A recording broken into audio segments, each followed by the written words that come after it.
They weren't just any couple. They were Hollywood royalty. And now, they're gone. In the most brutal, horrifying way imaginable. Rob Reiner, the beloved director behind classics like Stand By Me and The Princess Bride, was 78 years old. His wife, Michelle Singer Reiner, 70, found slaughtered in their Brentwood mansion. Throats slit, multiple stab wounds. No sign of forced entry. No sign of robbery. Just two bodies, side by side. Cold. Lifeless. Before we continue, please hit the like button, subscribe to the channel, and turn on the notification bell for updates. But that's not the part that left the world speechless. It's what the autopsy revealed. And who was in the house that night. This wasn't just a tragedy. It was a storm years in the making. A Hollywood legacy spiraling into chaos. And at the center of it, a son with a past, a party full of secrets, and a family unraveling in real time. Let's rewind. Because if you think this is just another tragic celebrity story, think again. This one gets darker the deeper you go. A legacy that built Hollywood. For decades, Rob Reiner wasn't just part of Hollywood. He shaped it.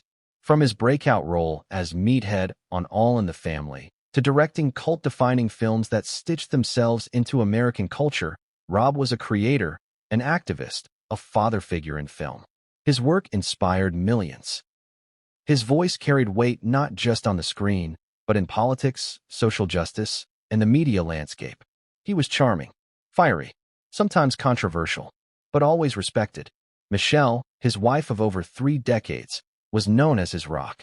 Quietly powerful, deeply compassionate, a champion for mental health, homelessness, and children's rights. They weren't just a couple. They were a unit. A symbol of loyalty in an industry built on divorces and scandals. But as with all Hollywood fairy tales, sometimes the happy ending is just a disguise. Sunday morning horror.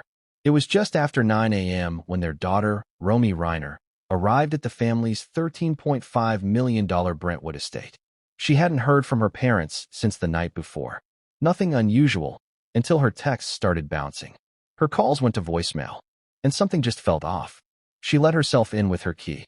The house was quiet. Too quiet. No dogs barking. No morning news playing on the TV. No fresh coffee in the kitchen. And then, she saw the streak of something dark on the floor near the staircase. It wasn't until she turned the corner into the den that she saw the full picture. Her parents, both of them, lying side by side on the floor. Michelle's arm was flung out, as if she'd tried to reach for something. Rob's eyes were still open. Their throats had been cut. There was blood everywhere. She screamed, collapsed, fumbled for her phone. Called 911. Her voice on that call, according to sources, was barely audible. All she kept saying was, "They're dead. They're dead. My parents are dead." Multiple sharp force injuries, what the autopsy said. The Los Angeles County Medical Examiner's Office released the findings 3 days later. Multiple sharp force injuries, it read. Homicide. Not an accident. Not a murder-suicide. No ambiguity. Just cold, calculated death. And here's where things start to twist. Because according to law enforcement, and this hasn't been officially confirmed but leaked by insiders, the wounds weren't random. They were targeted, patterned, as if someone knew exactly where to strike to inflict the most damage. Some even say Michelle was attacked first, Rob second, as if she was silenced to make him suffer. But who would want them dead? Who would know how to enter that heavily secured home, not trip any alarms, and carry out such a savage act without leaving behind a single fingerprint? That's when the whispers started. And one name kept coming up. Nick Reiner. The party that changed everything. It all goes back to Saturday night. The last time Rob and Michelle were seen alive. They had been invited to a high-profile holiday gathering hosted by none other than late-night legend Conan O'Brien. A festive, upscale event filled with A-listers, Hollywood power players, producers, and old friends. Rob and Michelle arrived around 7 p.m. They looked, by all accounts, normal, maybe a little reserved, but no signs of distress. Until Nick showed up. Eyewitnesses at the party later told police, and the press, that things took a turn the moment Nick entered the room. Nick Reiner, 32, was not expected. He hadn't spoken publicly about his parents in months. He had a history of substance abuse, mental health struggles, and tensions with his family. He'd been in and out of rehab, rumors of violent outbursts, estrangement, and yet, there he was, uninvited. Sources say Michelle's face went pale when she saw him. And Rob? He was furious. There was shouting. A heated argument. Someone tried to defuse it, possibly Conan himself. But Rob's voice reportedly rang out across the room. "You're not welcome here. Not anymore." And Nick? He didn't yell back. He didn't cry. He just smirked, turned, and walked out. A family torn apart. To understand why that moment matters, we need to go deeper. Because this wasn't just a one-time family spat. It was the tip of an iceberg. Nick Reiner grew up in the Hollywood bubble. Lavish parties, elite schools, famous parents. From the outside, a charmed life. But behind closed doors, chaos. Nick struggled with drug addiction from a young age. By 17, he was in court-mandated treatment. By 21, he was already bouncing between halfway houses and luxury rehab centers. He was intelligent, charismatic, but volatile. In 2015, he co-wrote a semi-autobiographical film called Being Charlie, based on his own life. It portrayed a privileged teen battling addiction while trying to escape the long shadow of a famous father. The film was raw, honest, painful, and some say it was a public cry for help. But as Nick drifted further from the spotlight, things between him and his parents only grew worse. There were inheritance rumors, legal threats, even restraining orders whispered about, though never confirmed. And then silence. Until Saturday night. Why were they at the same party? That question has haunted investigators, fans, and friends alike. Why would Nick Reiner show up at Conan O'Brien's party? Some believe it wasn't a coincidence. Others suggest he found out through a mutual friend. One person who attended the party told TMZ, "It was like watching a grenade go off in slow motion. You could feel it. This wasn't just awkward. It was dangerous." Rob and Michelle left the party early. Witnesses say Rob was visibly shaking. Michelle was crying. They climbed into their black SUV, refused the valet's offer to drive them, and pulled out into the night, alone. No one would see them alive again. The first red flags. The next morning, their phones were off. Not unusual. But then texts from Romy and others went unanswered. A brunch appointment Michelle had scheduled was missed. The dogs hadn't been walked. Their private chef, scheduled to arrive around 10:30 a.m., was told not to come, via a mysterious text sent at 4:37 a.m. Police now believe that text was not sent by Michelle, because by 4:37 a.m., she was already dead. And here's the chilling part. The time of death, based on preliminary autopsy findings, between 3:45 and 4:15 a.m., which means whoever sent that text did it from her phone. After the murders, a cover-up, or a message, the home, that became a crime scene. Detectives arriving at the Brentwood estate were stunned. There was no sign of forced entry, no broken windows, no alarms triggered. The home's security system had been disarmed from the inside. There were 6 external security cameras around the property. All 6 went offline between 2:42 a.m. and 5:12 a.m. Power surge, system error, or deliberate tampering? The DVR storing the camera footage had been wiped. But what investigators did find was even more disturbing. In the hallway leading to the den, barely visible under a layer of smeared blood, was a partial shoe print. Size 11. Nike. Limited edition. The same pair, coincidentally, that Nick Reiner was photographed wearing just days before. Coincidence? Or something darker? And then, the will was found. As the investigation continued, Rob and Michelle's legal team came forward with a shocking revelation. Just 2 weeks before the murders, the couple had updated their will. Nick was removed entirely. Romy was named as the sole heir. Why? Due to behavioral concerns, the will read. It was signed, notarized, filed, 2 weeks before they died. A coincidence? Or the final straw? And yet, this is just the beginning. Because everything you've just heard, every brutal detail, every haunting clue, is only the surface. The truth about what happened to Rob and Michelle Reiner is tangled in secrets. And in the next chapter, we're going to uncover what really happened at Conan O'Brien's holiday party. The screaming, the threats, the cold stare that changed everything. Because what happened next would send shockwaves through Hollywood. And no one saw it coming. What really happened at Conan O'Brien's holiday party? What kind of tension simmers beneath champagne toasts and Hollywood laughter? And how could one evening, just one, set the stage for one of the most disturbing double homicides in recent memory? Let's walk into that party. Because the people who were there that night say something shifted. And by the time the Reiners walked out the front door, it was already too late. The invitation. Saturday evening. It should have been nothing more than a celebration. A festive, relaxed Hollywood holiday gathering hosted at Conan O'Brien's Brentwood property. Not far from the Reiners' own estate. The guest list? Exclusive. Not red carpet exclusive. Insider exclusive. The kind of list you only make if you're in the inner circle of legacy Hollywood. Directors, producers, writers, longtime friends. People who don't just work in the industry, but built it. Rob and Michelle were invited personally by Conan, someone Rob had mentored, laughed with, and collaborated with over decades. Their RSVP came early. Their names were on the top of the list. By 6:42 p.m., their black Cadillac Escalade pulled up outside the gated property. Security logged them in. Smiles all around. No one had any idea that within 12 hours, both Rob and Michelle would be dead. A party with polished smiles and cracked masks. At first, everything seemed normal. Waiters glided across the outdoor patio with trays of fig tarts and craft cocktails. A string quartet played jazzy holiday renditions. Guests posed for photos in front of a silver and white backdrop adorned with the O'Brien family crest in shimmering gold calligraphy. Rob and Michelle arrived dressed to match. He wore a navy blue cashmere coat. She wore emerald velvet with gold earrings shaped like tiny quills, a nod, perhaps, to her lifelong advocacy for writers' rights. They smiled for the photographers, embraced a few old friends. To the untrained eye, nothing seemed wrong, but those who knew them say otherwise. I saw Rob clench his jaw. One insider would later tell investigators. That only happened when he was holding back. Something was off with Michelle, another said. She kept checking her phone. She wasn't present. She was waiting on something. Or someone. The surprise arrival. And then he walked in.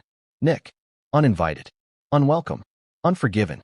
He was wearing a leather jacket, gray hoodie underneath, and those unmistakable limited edition Nike high tops. The ones fans would later freeze frame and analyze in every security photo, trying to connect the dots. He arrived alone. No +1. No smile. And absolutely no explanation. One guest, a screenwriter seated near the entrance, whispered later. When Nick walked in, the entire temperature of the room dropped. Rob's face turned to stone. Michelle froze. She put her wine glass down and stepped away from the charcuterie table without a word. An unrehearsed confrontation. It didn't take long. The Reiners and Nick ended up on the side patio, just out of earshot for most guests, but in full view of a few unlucky onlookers. What began as whispers quickly escalated. There was finger-pointing, raised voices. Why now? Rob reportedly demanded. Nick's voice was low, almost mocking. He shrugged, crossed his arms, said something that made Michelle gasp. Some say she even slapped him. Others claim Rob stepped between them. You are not part of this family anymore, Rob was overheard saying. To which Nick allegedly replied, You'll regret saying that. And that was it. Conan himself, sensing the shift, tried to intervene. An assistant was sent to offer drinks. Distract. De-escalate. But by then, the damage was done. Michelle walked back inside with tears in her eyes. Rob followed a minute later. Nick lingered on the patio alone. For 5 minutes. Just staring out at the decorative fire pit. A moment caught on camera. At 8:23 p.m., a photographer, hired to capture candid moments for guests, snapped a photo that would go viral within 48 hours. It showed Rob and Michelle standing by the Christmas tree. But what captured everyone's attention wasn't the pose, it was the background. Behind them, blurred but unmistakable, was Nick. His arms were crossed. His face unreadable. He wasn't looking at the camera. He was looking at them, with the kind of stare that makes your skin crawl in hindsight. Exit wounds, leaving the party. By 8:47 p.m., Rob and Michelle had had enough. No long goodbyes. No second drinks. They politely thanked Conan. Sources say Rob's handshake was brief, almost robotic. Michelle didn't say a word. They walked to the driveway, waved off the valet, and drove off in silence. The valet later recalled the strange mood. It felt like a funeral car, like they were driving into something dark. But Nick didn't leave. Here's where it gets even more unsettling. Nick didn't follow them out. In fact, according to party staff, he stayed another 45 minutes. drank a whiskey, sat alone on a bench, didn't speak to anyone else. When asked if he was okay, he said, "Never better." At 9:32 p.m., he exited through the back gate. Not the main one. A strange choice, considering he arrived through the front. Why take the long route? Was he avoiding someone? Or avoiding being seen? Theories begin to spiral. At this point, no one outside of the party had any idea what had occurred. But just hours later, whispers began circulating in elite Hollywood circles. "Did you hear Rob and Nick got into it?" There was shouting. Something bad. By Sunday morning, when news broke of the double homicide, the connection hit like a lightning bolt. Nick, the fight, the stare, the walkout. It was all too convenient. But the question that kept gnawing at everyone wasn't what happened at the party. It was, why was Nick there in the first place? Motive, or something more personal? Some speculated he wanted to apologize. Others thought he was there to confront them about the will. After all, it had been changed just 2 weeks earlier, cutting him out completely. A few insiders even believed Nick had planned to confront them in public, to cause a scene, force their hand, reclaim power. One theory, whispered, never confirmed, is that Nick was tipped off about the will's revision, that he knew his window to claim what he believed was rightfully his was closing fast. And when Rob refused to engage, that rage boiled over, not in the moment, but later, when no one was looking. Timeline suspicions begin. Investigators would later construct a chilling timeline. Rob and Michelle left at 8:47 p.m. Nick left Conan's house at 9:32 p.m. The Reiners were last seen alive by their neighbor at 10:15 p.m., returning home. Security footage shows their SUV pulling into their driveway. The house goes dark at 11 p.m. At 2:42 a.m., the security cameras glitch, go offline. And by 4:15 a.m., they were dead, murdered. But the killer left no fingerprints, no weapon, no sign of forced entry, unless they already had a way in, or already knew how to disable the system. And then, a text from Michelle's phone. At 4:37 a.m., just minutes after the estimated time of death, a text was sent from Michelle's phone to the family chef. "Don't come tomorrow. Feeling sick." Problem is, Michelle never had that chef's number saved. She always messaged through Rob's assistant.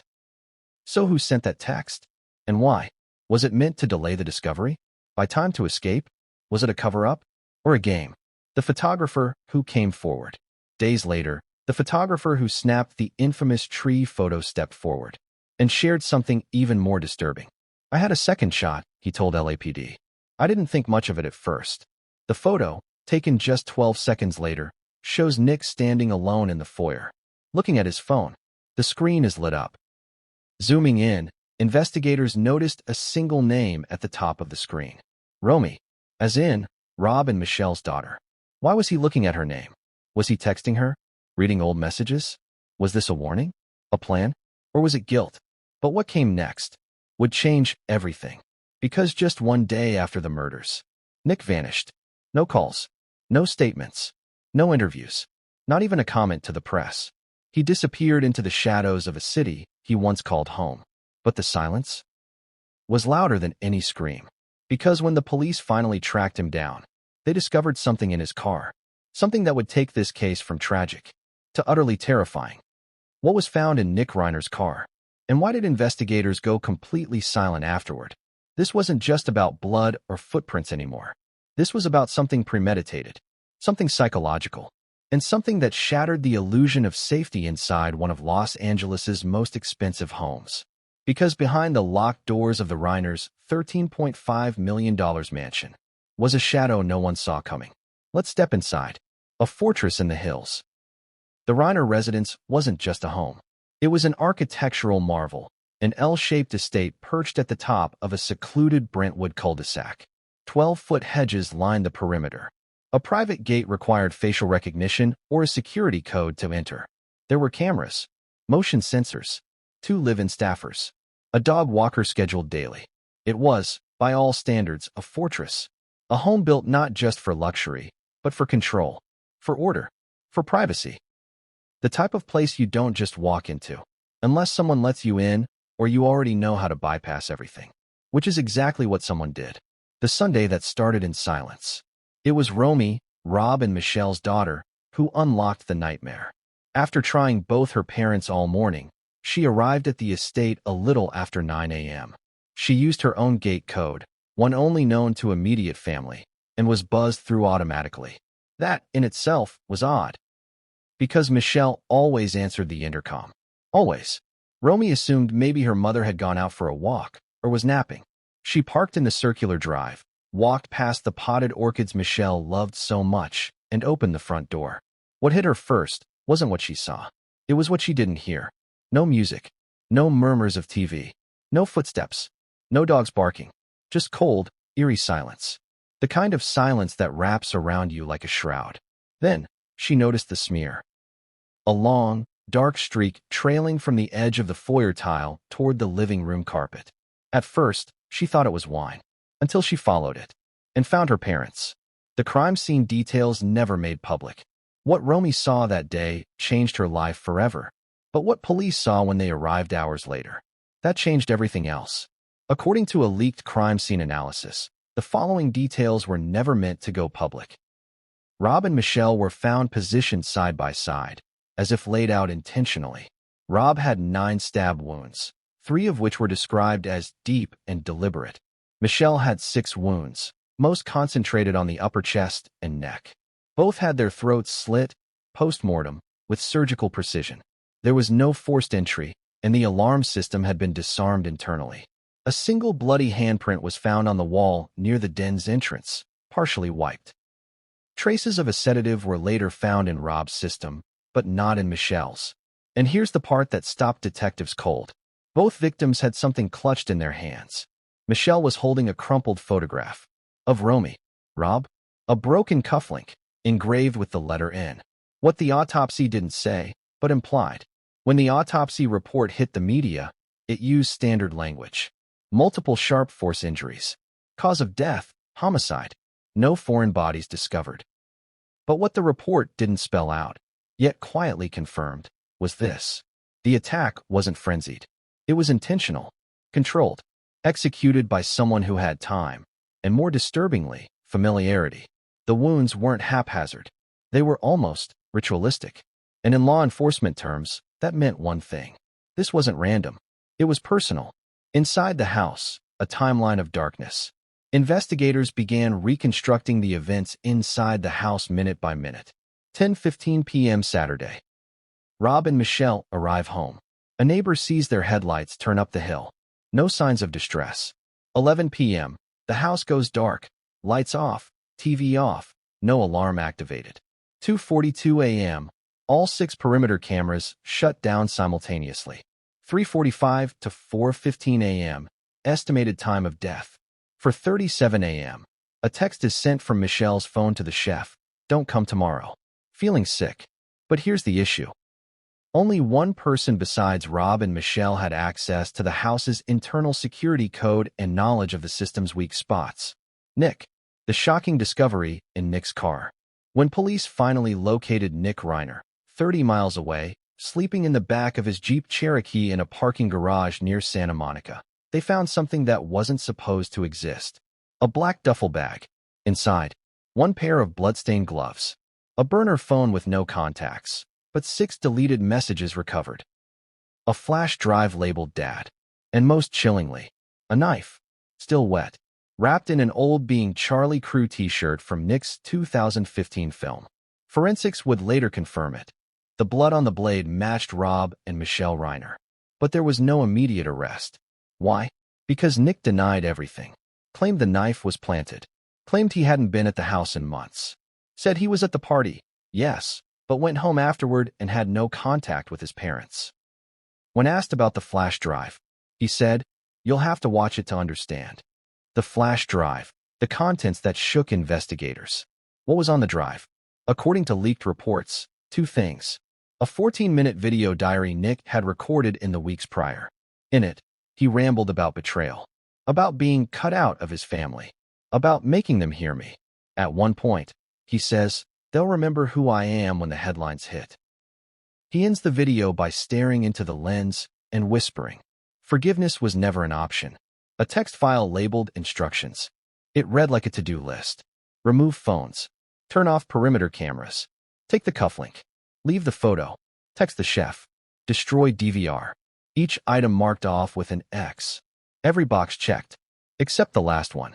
Burn the clothes. Left unchecked. That mistake would prove fatal for Nick's alibi. The closet that revealed the truth. Back at the Reiner home, detectives searched Nick's old bedroom, mostly untouched since he'd moved out years ago. At first glance, it was clean, neat, even nostalgic. Old yearbooks, framed photos, screenplay drafts, a dusty guitar. But in the closet, hidden behind a false panel, they found something else. A second, private Wi-Fi router. Installed by Nick years ago during one of his brief returns home. Still active, still connected. Detectives traced the IP usage. And what they found? Someone had used that router to disable the camera feed remotely just after 2:40 a.m. From inside the house. From a tablet or phone on the same network. Nick's burner phone, recovered from his Jeep, had logs showing an active connection to that exact router. At 2:43 a.m., 1 minute after the cameras went down. And then, the strangest find of all. In the den, where Rob and Michelle's bodies were discovered, the investigation team noticed something odd. A record player, still spinning. No music playing, just spinning. They lifted the needle. The vinyl was a copy of A Hard Day's Night by the Beatles. But the record wasn't on that track. It had been playing track 7. You can't do that. Lyrics? I told you before. Oh, you can't do that / cause I'm the one who's winning. Intentional? Coincidence? Message? No one knew. But the symbolism wasn't lost on anyone. Neighbor footage that never aired. What sealed it for some? A neighbor's Ring doorbell camera. About 3 houses down. Picked up a strange sound around 3:50 a.m. A dog barking. A car door slamming. And faintly, what sounded like a woman's voice screaming. Not once, but twice. Police asked for the footage to be kept from media. But like most things in Hollywood, it leaked. And internet sleuths did what they do best. Analyzed every second. Matched the timing. Matched the voice. Said it wasn't Michelle. Said it wasn't Romy. They believed it was someone else. Someone trying to stop what was already in motion. But there was one final piece of the puzzle. Remember the bloody handprint? Partial. Smudged. The forensic team enhanced it using proprietary software. And when the results came back, it was a match to someone with a criminal record. Someone with priors in assault and breaking and entering. Someone who hadn't lived in the Reiner house in years, but who knew it better than anyone. Nick. And yet, the biggest shock was still to come. Because while Nick was in custody, detained, questioned, uncharged, another letter surfaced. A letter addressed to Romy, found inside Michelle's jewelry box, dated 4 days before the murders. It read, Romy, if anything ever happens to us, don't believe the official story. You know who to look at. You've always known. There was no signature. But the handwriting? It was Michelle's. And what came next would force Romy to make the most painful decision of her life. What would you do? If your mother left behind a letter telling you to suspect your own brother? Could you trust your memories? Your instincts? Could you hand over someone you once shared a childhood with for murder? Because Romy Reiner wasn't just a grieving daughter anymore. She had become the key to unlocking a case that was spiraling into something far more sinister. And when the final autopsy report came in, it shattered what little piece remained. A sister's choice. Romy spent the next 48 hours in complete isolation. No press, no police, no statements. She stayed inside her parents' guest house, the same one Nick had once lived in, poring over old photos, documents, and that haunting letter Michelle had left behind. If anything ever happens to us, don't believe the official story. What did her mother mean? Had Michelle expected something? Did she feel it coming? And more terrifying, was that letter written after seeing Nick again at Conan's party? She reread the words over and over until they blurred. And then, she made the call. To the district attorney. I'm ready to talk, she said. And what Romy revealed in that interview would change the course of the investigation forever. The missing nightmare. Romy's statement revealed one thing the public never knew. Nick hadn't just had fights with Rob and Michelle recently. He'd had a violent incident just 5 months before. A private altercation between Nick and Rob turned physical after a heated debate over a film project Nick had wanted funding for. He wanted Dad to bankroll it, Romy said. He said it was his redemption arc. Rob said no. Nick allegedly screamed, "You owe me for what you put me through." He smashed a glass on the kitchen floor. Michelle was so shaken, she fled the room. No police were called. No charges were pressed. They kept it quiet. Out of shame. Out of fear. That was the last time Nick had been in the house. Until the night they died. The full autopsy released. 3 days after Romy's statement, the LA County Medical Examiner's Office released the unredacted autopsy report to law enforcement and certain key legal personnel. It was not meant for the public, but pieces of it leaked almost immediately. And what it described was gruesome. Rob Reiner. 9 stab wounds. 3 in the upper chest, 2 in the lower back, for defensive wounds on forearms. Neck slashed post-mortem, likely as final overkill. Evidence of being restrained. Traces of lorazepam, Ativan, in bloodstream, a sedative. Michelle Reiner. 6 stab wounds, clustered tightly in upper abdomen and neck. Bruising on wrists and jaw, consistent with being grabbed or pinned. No sedatives in system. Neck slashed while still conscious. But here's what turned stomachs inside the coroner's office. The angle of the stab wounds. They were delivered from close range, with deliberate downward force, which suggests the killer stood over them, looking them in the eye, analyzing the blood. Forensic pathologists also studied the blood spatter patterns. They noted lack of cast-off patterns near walls, indicating precise, calculated blows. Blood pooling in straight lines beneath both victims, suggesting they were laid down post-mortem. Footprints traced to the entryway. Only one set, size 11 Nike, partially smeared, which matched the pair of sneakers found in Nick's Jeep. The soles, coated in dried blood. But not just any blood. A mixture of both Rob and Michelle's DNA. That detail mattered, because it proved one chilling truth. Whoever committed this crime was in close contact with both victims during the attack. But the toughest part? It wasn't the blood, or the stab count, or even the sedative traces. It was what they found in Rob's stomach contents. Undigested food. Matched to hors d'oeuvres served at Conan O'Brien's party, which confirmed what many had speculated. He was killed that same night, just hours after leaving the event. Estimated time of death? 3:50 a.m. Exactly in line with the security footage outage. Exactly in line with the Ring doorbell scream. Exactly in line with the final text from Michelle's phone. And that's when the detectives circled one specific word in their files. Premeditated. The sedative link. Here's where it got even more twisted. The lorazepam found in Rob's blood? It wasn't part of his prescription history. He hadn't taken it willingly.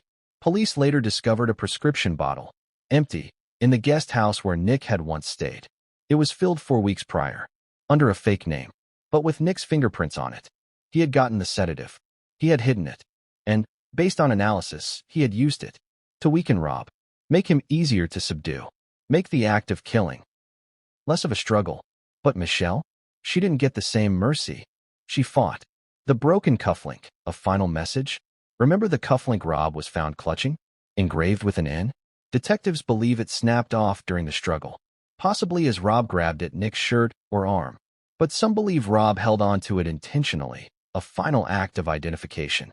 A dying father's way of pointing the finger at his son. Tragic, poetic, brutal. But one detail shocked even seasoned forensics experts. Rob had a final injury, one not listed in the original report. It was found during the second examination, at the insistence of the Reiner family's private forensic team. A small puncture wound behind his left ear, barely visible, about the size of a pencil eraser. Further testing showed it was caused by a hypodermic needle. And what was injected? A concentrated dose of lorazepam, far stronger than a standard tablet. Rob wasn't drugged. He was sedated by force. Injected, just like an animal. A family friend breaks down. Amid the forensic chaos, one voice emerged. A longtime family friend, speaking on condition of anonymity, told an investigative reporter. Rob always feared this would happen, not because Nick was evil, but because he was lost. And when someone lost feels betrayed, they become dangerous. He paused. They should have cut ties years ago. But you don't cut off your child until it's too late. And then, a shocking twist in court. During a pre-hearing motion to introduce the autopsy as primary evidence, the defense objected. Why? Because Nick's legal team claimed that the autopsy was flawed. They argued the sedative was planted. The wounds were exaggerated. The cufflink was misinterpreted, but when asked why Nick never reported seeing his parents after the party, they had no answer. And Romy, watching from the front row, could barely hold it together, because she had read the report. She knew the truth, and the pain of realizing her brother had likely orchestrated this was worse than any forensic detail. But the autopsy hid one final detail. Until now, behind closed doors, one more item was discussed. Not by the press, not by the police, but between the Reiners' private investigators and the district attorney. A small incision on Michelle's palm. Not a stab, a cut, like she had been holding something tightly when it was ripped away. Under her fingernails, flesh. Later confirmed as Nick's. She had fought, not out of fear, but out of fury. She had seen her killer, and she had tried to stop him. But the next piece of evidence would shake even the most skeptical juror to their core. Because hidden deep in the Reiner estate, beneath the staircase, was a journal, one Rob kept in secret. And on the final page, dated the night of the party, he wrote, "He came. He ruined everything. I don't know if we're safe. I'm sleeping with the door locked tonight." Michelle's scared. "I think he's planning something. If we don't make it out of this, tell Romy we love her." How do you prepare to walk into a house and find your parents murdered? You don't. You can't. Romy Reiner wasn't ready for what she was about to see that morning. And even if she had been warned, even if the world had told her to brace herself, nothing could have cushioned that moment. Because this wasn't just a crime scene. It was a message. A sick, twisted message meant for her. And in that moment, surrounded by blood, silence, and the cold, Romy realized the truth. She wasn't just the one who found them. She was the one they died trying to protect. The morning that broke her world. Sunday, December 14th. The sun was barely up when Romy woke. She was staying in her Venice Beach apartment, a small 2-bedroom walk-up filled with books, film reels, and the same type of vintage movie posters her dad used to collect. She had a missed call from her mother at 9:42 p.m. the night before. One ring. No voicemail. She hadn't called back. She figured they were tired. It had been a long day. The party. The fight. She assumed they were sleeping it off. But by 8 a.m., something didn't feel right. No texts. No, "Good morning, sweetheart." No Sunday brunch invite. The Reiner family's sacred tradition. Romy waited another 30 minutes before trying again. Still nothing. She texted her mom. "Everything okay? Call me please." Nothing. She texted her dad. "You guys ghosting me?" Still nothing. A cold dread settled in her stomach. She grabbed her keys, threw on a hoodie, and headed out the door. The drive. Brentwood is only about 25 minutes from Venice Beach, but Romy would later say it felt like hours. The silence of the road. The low hum of NPR she didn't realize was still on. She tried to calm herself. Tried to believe they'd just overslept. That their phones were off. That maybe, just maybe, they'd gone on a spontaneous morning hike. But in her gut, something twisted when she turned onto their street. Lined with sycamore trees and $6 million homes, the driveway was quiet. The black Escalade was still there. She exhaled, relieved, until she noticed. The front door was cracked open. The entryway. Romy stepped out of her car slowly. There was no sign of movement. She called out once, softly. "Mom? Dad?" No answer. The door wasn't forced. It wasn't broken. Just ajar. Hanging slightly. She pushed it open and walked into silence. The house was cold. The heat hadn't been turned on. A draft slipped through the hallway. She saw the dogs' bowls still full. Their beds empty. No barking. That's when the smell hit her. Metallic. Sharp. Faint, but present. It caught in the back of her throat. She took another step. And that's when she saw it. A long, dark streak on the tile. Almost like someone had dragged something heavy. It led down the hallway. Toward the den. The discovery. She followed it. Slowly. Each step heavier than the last. And then she turned the corner. She didn't scream. Not at first. She froze. Because what she saw didn't register immediately. Her parents. Side by side. Rob's eyes open. His mouth slightly parted. Michelle's head tilted. Her arm extended. Blood soaked the Persian rug beneath them.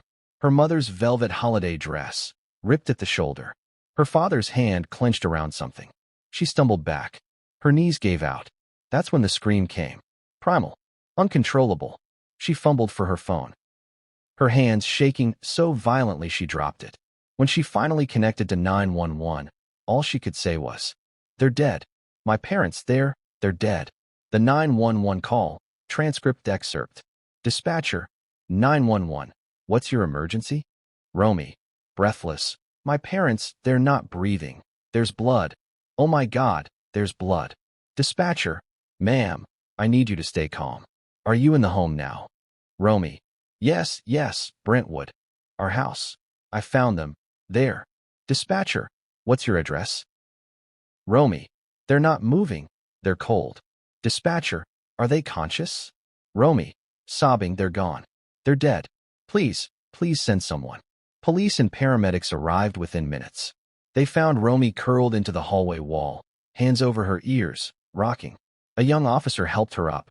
She couldn't look back at the den. She refused. And when they asked, "Is there anyone else who might have a key to this house?" she said just one word. Nick. The aftermath. Romy was taken to the hospital for observation.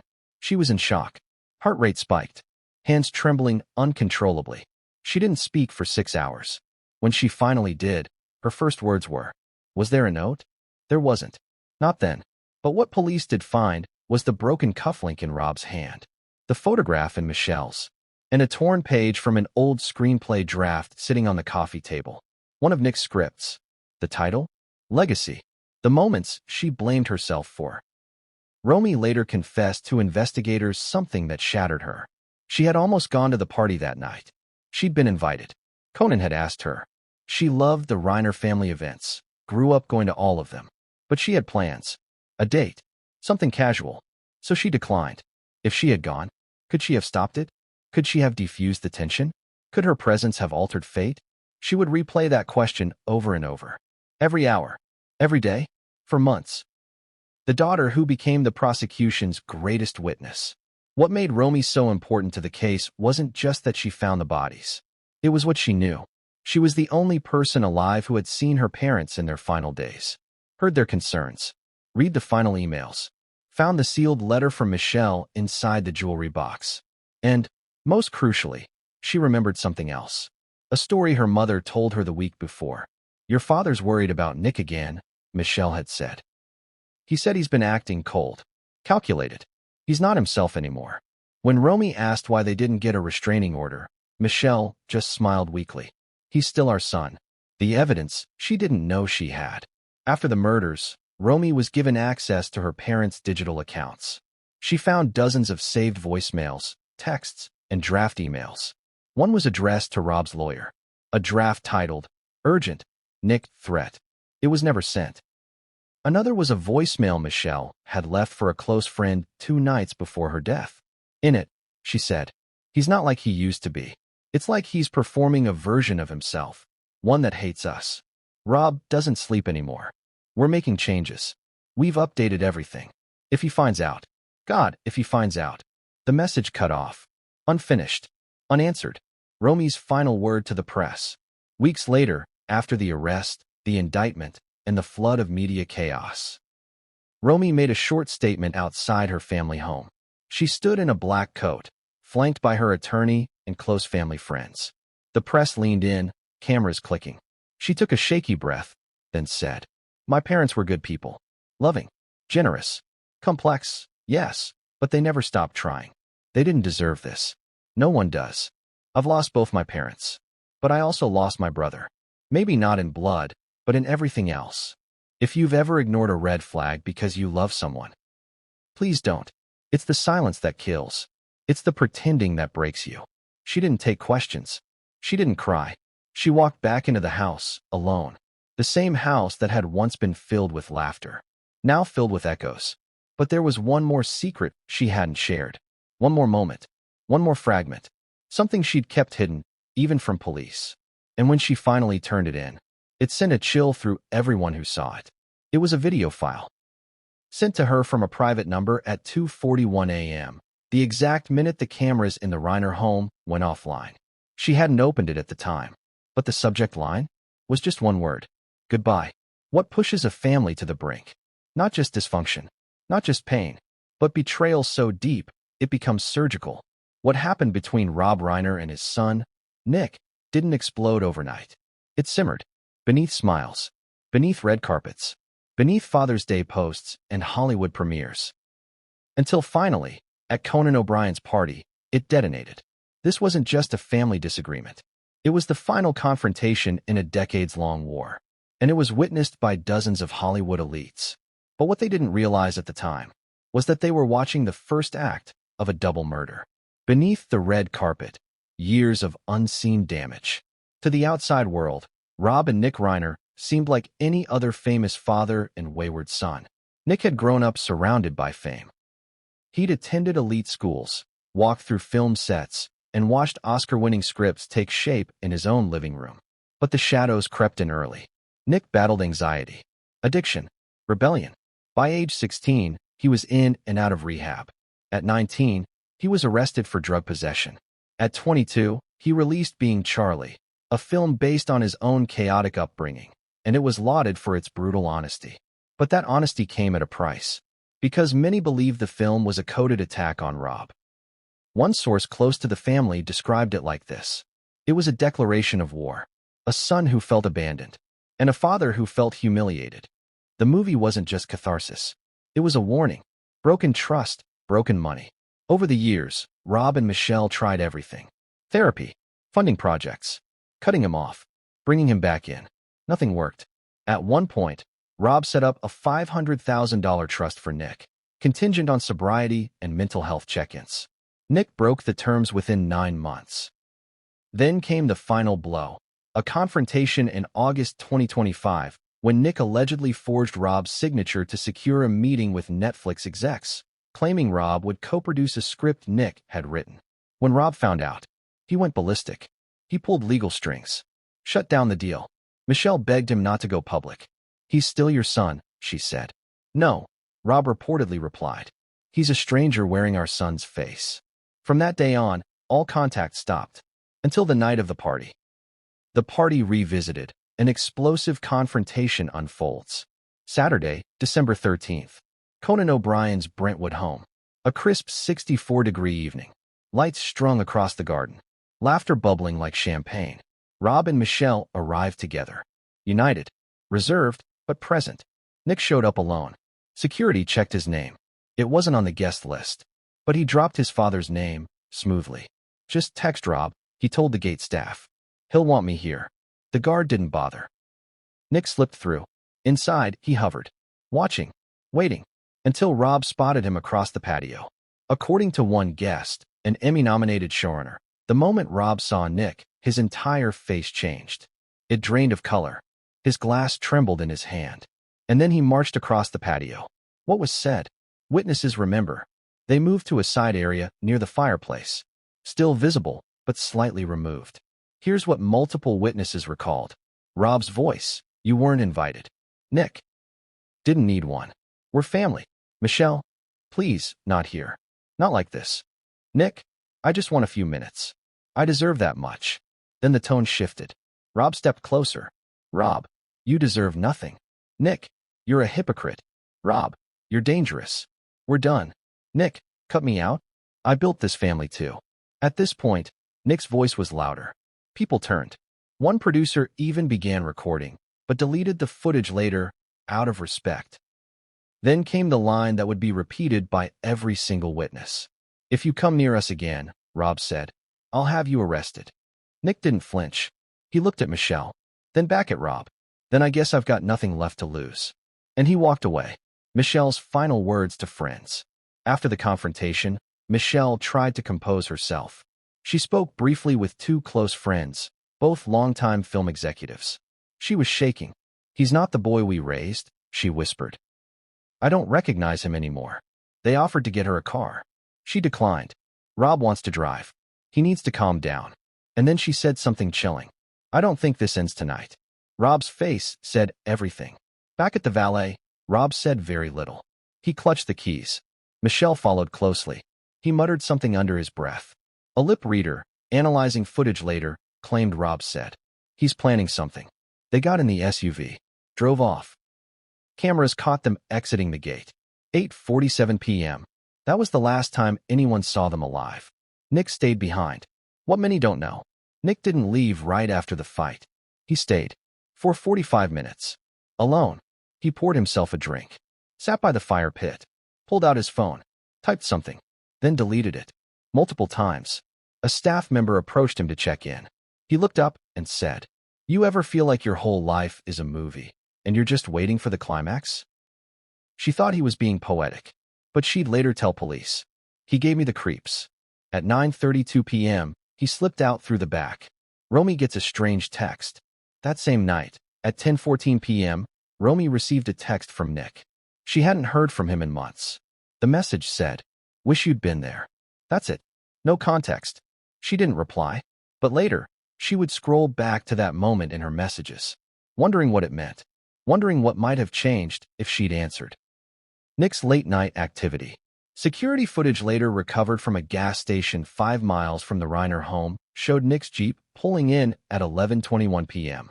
He bought a Red Bull, a disposable lighter, a pack of gum, and, most disturbingly, a pair of latex gloves. The cashier remembered him because he was oddly polite. Too polite. He smiled, like he was proud of something, she said. Then he drove off, in the direction of Brentwood. Estimated arrival at the Reiner home, 12:05 a.m. Right as the house went dark. The callous email he never sent. Forensic examiners would later find a draft email on Nick's burner laptop. Never sent. Titled, "To the Public." It read, "Sometimes pain makes monsters. But monsters are made, not born." And this monster was their creation. It was time-stamped, 2:39 a.m. 2 minutes before the home's security cameras shut off. The final argument becomes the final straw. Back at the party, no one thought the fight would lead to this. They'd seen celebrity family drama before, heard yelling, heard tears, but most chalked it up to stress, egos, power plays. They never thought they were watching the end of the Reiner family legacy. But in retrospect, they all said the same thing. Rob's voice wasn't angry. It was final. Nick's reply wasn't defensive. It was chillingly calm. And when Nick walked away, he didn't look back. But what happened next? No one was prepared for. Because hours after the party, when the Reiners were asleep in their home, a figure approached the house. A figure with knowledge of the layout, the codes, the cameras, the habits. And that figure didn't knock. He used the back gate, stepped through the garden, and entered the house like he'd done 100 times before. Only this time, he wasn't coming back out the same. And neither were they. What makes someone snap? Is it a slow burn? A lifelong wound that finally breaks open?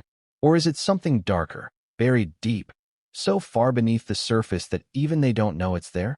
Because when Nick Reiner walked into that party, when he stared his father down, when he allegedly returned to that house in the dark, he wasn't just a son anymore. He was a ghost of someone the world thought they knew. So who is Nick Reiner, really? The tragic child of Hollywood pressure? Or the man behind one of the most shocking family murders in recent history? Let's pull back the curtain. The Prince of Hollywood. Nick Reiner was born into fame. Before he could walk, his face was on red carpets. By age 5, he was front row at the Oscars, clinging to Rob's hand as cameras flashed. To the world, he was the embodiment of Hollywood legacy, born of Rob Reiner, director of A Few Good Men, and grandson of comedy legend Carl Reiner. He lived in a world most kids only saw in movies. Private schools, lavish vacations, A-list birthday parties where Spielberg and Streisand mingled by the cake. But behind the scenes, that glittering world was breaking him apart. The early signs. Those closest to Nick say it began young. He was brilliant, talked early, wrote screenplays at 12, had an uncanny memory for film quotes. But he was also volatile, explosive. He'd slam doors, refused to speak for days, lash out at teachers, nannies, tutors. By 14, he was expelled from 2 prep schools. By 15, he was experimenting with Oxy. By 16, he was in rehab. Michelle stood by him. Rob? Not always. Rob loved Nick, a family friend later said. But he didn't understand him.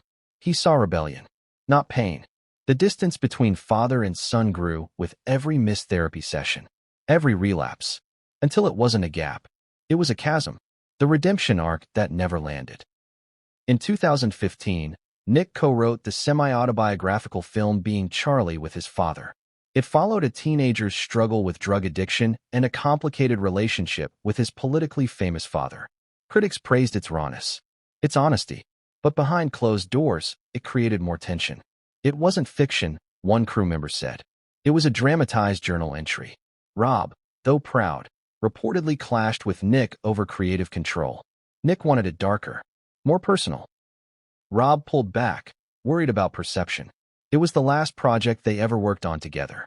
Nick never wrote another produced screenplay. A pattern of pain. After being Charlie, Nick vanished from public view. No interviews. No appearances. He was in and out of halfway houses. Diagnosed with borderline personality disorder. Briefly engaged. Then the relationship imploded amid allegations of controlling behavior. He lived off family money. Tried launching a podcast. Started, then abandoned. A mental health nonprofit. By 2022, he was rarely seen outside of Brentwood. Neighbors said he walked alone. Kept odd hours. Spoke to himself.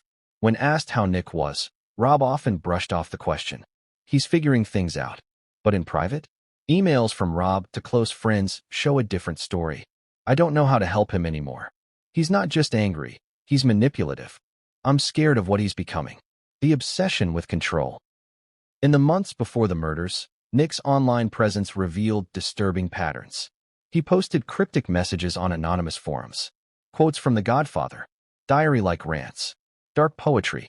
One post, dated just weeks before the murder, read, "What if the villain was never wrong, just misunderstood? What if exile makes you dangerous?"